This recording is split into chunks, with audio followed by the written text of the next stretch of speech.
If you grew up in the 90s and had a SEGA or a Nintendo system, then chances are you've played at least a couple Disney games. To make a long story short, during the Disney Renaissance, Disney video games were really hitting it out of the park, thanks in no small part to developers like Capcom and SEGA. As a Super Nintendo owner myself during that time, I've definitely played my share of them. Some real classics such as Goof Troop, The Lion King, and 2 of the 3 Mickey's Magical Quest games that got released over here in the United States. I'm sure I would have loved that 3rd one if it came out over here, but that's another story. Oh, wait, technically that 3rd game did come out over here, just on the Game Boy Advance like 10 years later. But one Disney game that I don't think gets talked about nearly enough also happens to easily be their most unique. It isn't based off of any movie or TV show that was on during that time, but it does star one of Disney's most recognizable characters. Kinda. What we're looking at here is a game starring Donald Duck, but he's playing a character named Maui Mallard, similar to how an actor plays a character in a movie, the plot of which being the detective with ninja training experience needing to track down a powerful spiritual idol and prevent it from being cast into a hurricane by a crazed witch doctor, and destroying the island before it reaches landfall. So it's like the game is a movie and Donald Duck is playing a character. Does that make sense?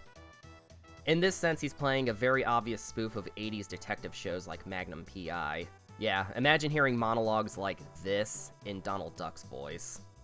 Sora and Sephiroth! Maybe that's the joke. Just this by itself makes this the most unique Disney game ever made. Yeah, we're gonna pretend Kingdom Hearts doesn't exist for a few minutes. Actually, yeah, I want to touch on something real quick. So, it's pretty obvious that this is supposed to be Donald Duck, right? Or rather, him playing a character, whatever.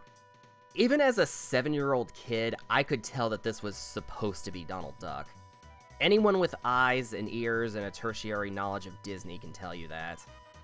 Well, what's funny is that at least over here in the States, any and all reference to this being Donald Duck is removed from the game and also from all of the advertising. Apparently because he's not a super popular character over here like his rodent comrade. In Europe, though, he's, actually very popular. He's got, comic books and stuff over there. Okay, so what we're looking at here is a game called Donald in Maui Mallard, as it was originally released in Europe and Brazil, of all places, on the Sega Genesis, or the Mega Drive as it's called over there. It was first released in 1995 and was developed in-house at Disney Interactive as a new business MO over at Disney to leverage their original characters into video games, as well as a new business measure to develop games in-house instead of licensing out to third-party developers. But the Genesis version of the game is not the version that I grew up with. No, that would be the Super Nintendo version developed by Eurocom and released in early 1997 under an entirely different title. The much more vague-sounding Maui Mallard in Cold Shadow. I guess they wanted a cooler, more edgy-sounding title for the North American release.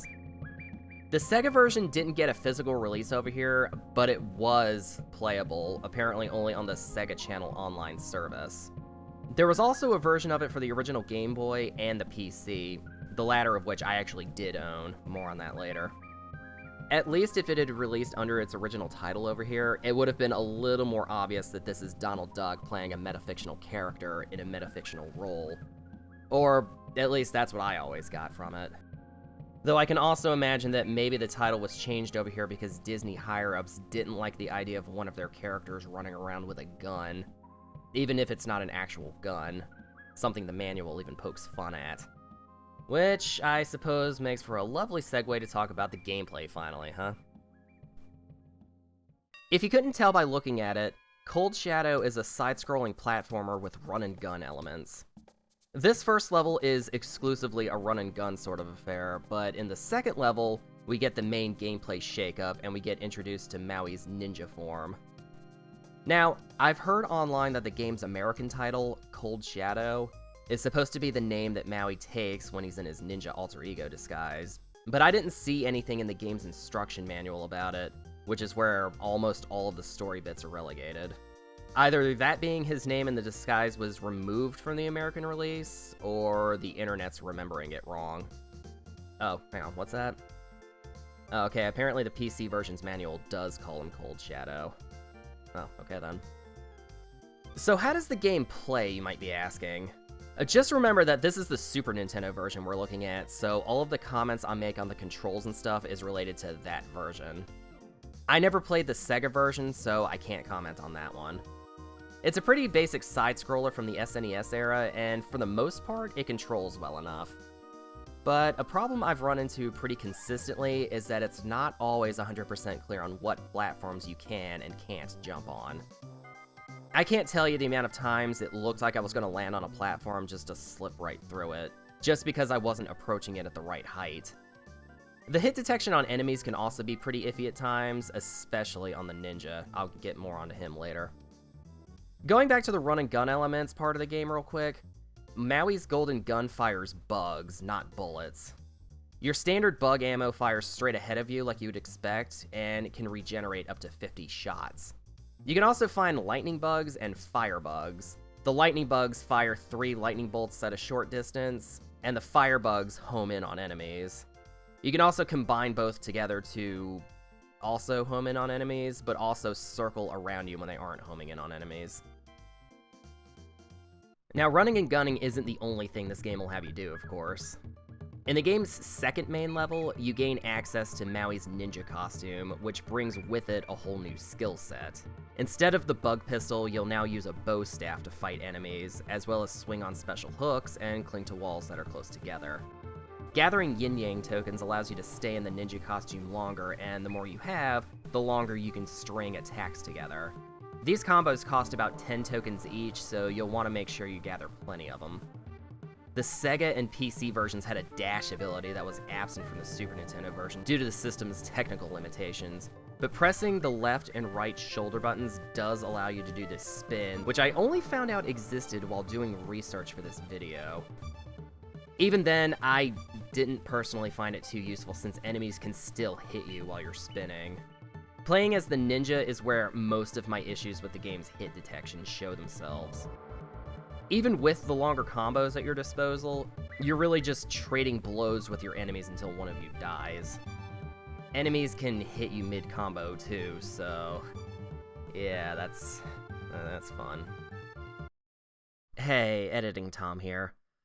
I was actually going to use this clip right here to demonstrate how weird the hit detection can be, but upon slowing down the footage for the editing, you can see I actually do manage to hit the enemy here, but his stagger animation gets cut off and he attacks me.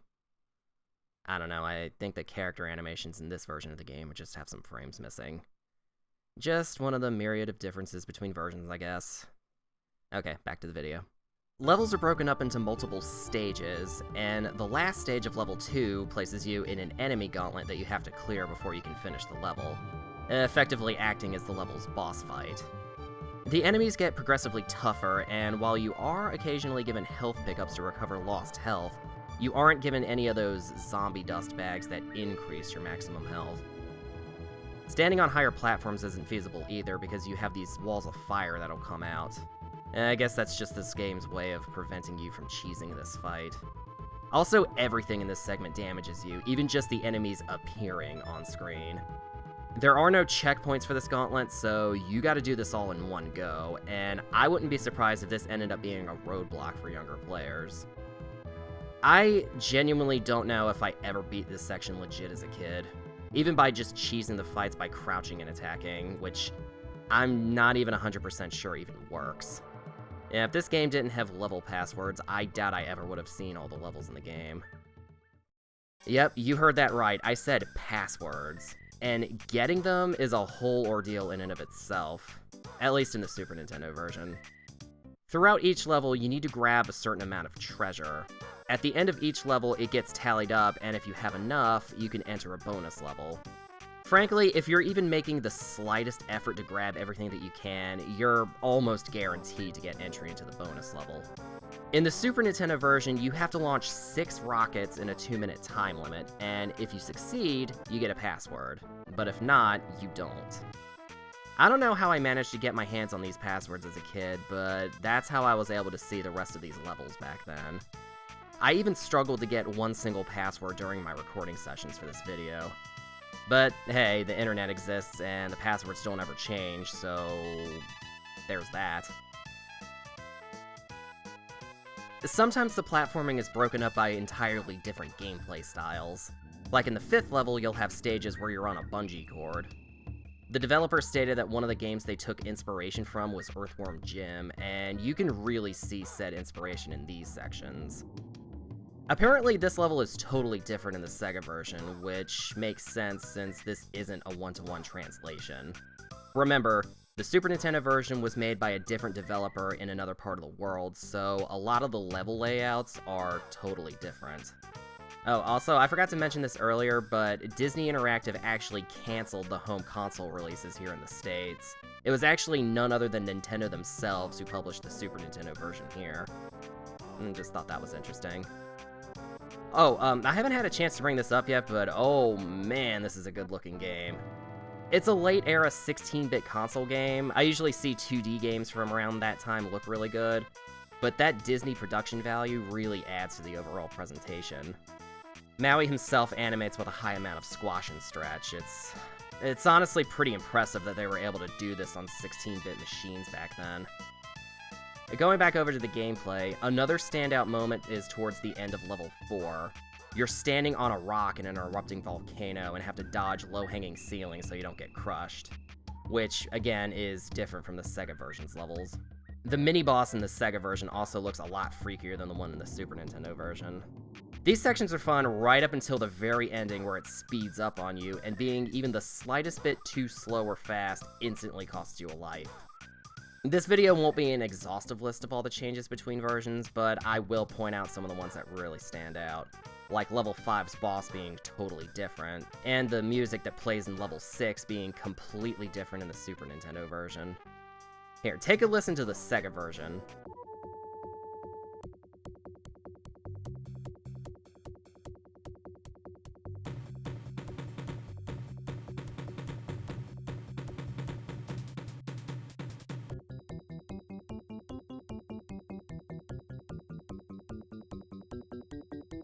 Now take a listen to the Super Nintendo version.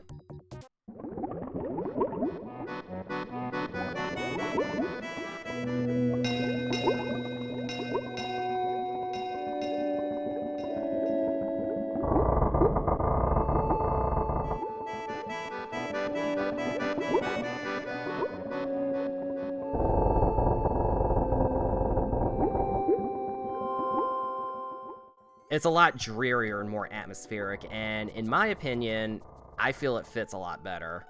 This definitely gives off more of a vibe of being in a sunken pirate ship on the ocean floor. Pretty creepy, actually. And, oh boy, does this game get creepy towards the end. Okay, so, full disclosure, I was gonna subtitle this video, Disney's Darkest Game, but I didn't want a million comments telling me about how Kingdom Hearts or Epic Mickey were actually Disney's darkest games, or whatever. I mean, I guess it's debatable if Kingdom Hearts is, but Epic Mickey didn't have anything dark beyond the incredible leaked concept art. The freaky robot Goofy has lived rent-free in my mind ever since I saw it. When I consider Cold Shadow Disney's darkest game, I don't mean that the game is like overly violent or anything. This is still a kid's game at the end of the day. But what I will say is that it definitely gets disturbing. In the second half of level 5, you have to bungee cord these little muddrake guys over to a tree, and in the final stage of the level, you have to feed them to this giant frog, who will then spit out their bones. Immediately following this level, you're tasked with finding the one who knows the location of the spiritual idol you're trying to find, only to find out that they are long dead and that their remains are in a sunken pirate ship at the bottom of the sea, which makes up level 6. Down here, you'll fight skeletal pirates, and you'll see the skeletal remains of long dead pirates in the background, all while this moody song plays over the level.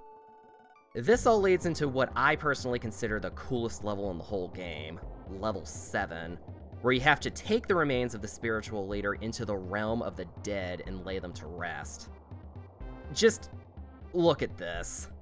This is pure nightmare fuel, and I can't believe Disney were okay with this. I mean, I thought it was awesome when I was a kid, but I can also see this easily giving younger players nightmares. Like, wow, they went in hard on the design for this level.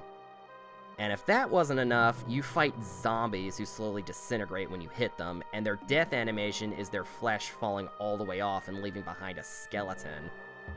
Look at that! This is a kid's game from Disney. The last stage of this level involves you actually lifting his remains to their final resting place and trying not to let it get carried off by these ghouls. But it still manages to add in just a little bit of levity by having his remains just be his eyes and his beak inside of a jar, so it's not all grim. I did mention that the game got a PC version, so I'll go ahead and touch on that just a little bit since this was the other version I played as a kid. Since this was also developed in-house at Disney Interactive, it's more or less an enhanced version of the SEGA version. The biggest enhancement in this particular version is that the soundtrack got a total overhaul. This was actually released about a month or so before the Super Nintendo version. This one is a lot more readily available than the other two, but apparently it's a nightmare to get running on newer PCs. That's a shame because I do consider this PC version a totally viable way to play this. If only the game got like a remaster or a full-blown remake. Actually, you want to know something funny? In 2013, when the remakes of the NES Ducktales and the SEGA Castle of Illusion games got released, I convinced myself so hard that a remake of Maui Mallard was next. Not just that it was being considered or that it would be made someday, but that it was assured that it was going to be the next Disney game remake that was gonna come out. I wasn't just hopeful for a remake, I about near gaslit myself into thinking that it was gonna happen, and it was gonna happen next. Well, as you can plainly see, that never happened. No remake, and certainly no sequel, although the latter of which wasn't for a lack of trying. I'm actually kind of glad I waited until now to do a video on this game, because over the last couple of years, some very in-depth interviews with the developers of both the Sega and Super Nintendo versions have come out, and have shed a lot of light on the behind-the-scenes goings-on of this game. Apparently, Level 7 looks the way it does because it was heavily inspired by an H.P. Lovecraft book cover illustration that the game's producer thought looked cool. These are all incredible interviews that I highly recommend reading, links below, but the biggest nugget of information I wanted to talk about is that the game almost got a sequel. Originally in development for the PlayStation, this sequel, tentatively titled Maui Mallard and the Lost City of Dread, would have taken on a more Himalayan mountain theme as opposed to the Hawaiian island theme of the original. The game would have been developed by Eurocom, who did the Super Nintendo version. The ninja abilities would have returned, as well as a new Muddrake companion who players could send into small areas that Maui couldn't reach. The game would have utilized 2D sprites behind 3D backgrounds, very similar to, if we're using another Disney game as an example, the Hercules game on PS1. Funnily enough, according to one of the programmers in one of the interviews that I will have linked down below, the team at Eurocom that was putting together a Maui sequel was actually moved over to work on that very same Hercules game to coincide with the release of the film. So any work that had started on Maui 2 was halted to work on that, with the hopes that they'd be able to come back to it after they had wrapped development on the Hercules game. But sadly, as you can most likely already tell by now, development never restarted, and instead, the team was tasked with working on the Tarzan movie tie-in game next, effectively canceling work on the sequel. And with that, the bizarre saga of Donald Duck as Maui Mallard just sort of began and ended with this one game. I can't find hard sales numbers, but I feel like if the sales were more to Disney's liking, they would have probably been more keen to greenlight a sequel, or maybe even a remake for more recent hardware. Apparently, Disney barely marketed this thing in the United States. I know the only way that I came across it as a kid was happening across it on my rental store shelves back in the day. Also, probably worth mentioning is that by the time that this game finally did come out stateside, The Nintendo 64 had been out for a few months. Hell, the PlayStation had already been out for well over a year at this point, and I can imagine that most people's attention would probably go to those newer consoles, opposed to something on an older system that a lot of people probably considered obsolete at this point. I don't know, that's really just a theory on my end. I did eventually come to own the game about a year or so later, and I actually still have my physical cartridge. However you're able to get your hands on this game, I do think it's worth checking out. The PC version is the most readily available that you can buy on Steam and GOG.com, but apparently trying to get the game running on modern computers is a bit of a nightmare. So maybe not play that version unless you're still rocking a PC with Windows 95. I don't know, y'all know how to do things. And with that, I think I've just about said all I wanted to say on this old game from my childhood. If you made it all the way to the end of this video, I want to thank you for watching. Again, I would like to apologize for how long these videos have been taking to come out. The two-job struggle is indeed very real. But I still have plenty of ideas for videos, so I hope you'll stick around while I try to carve out time to make them. Until then, thanks again for watching, and I'll see you all next time.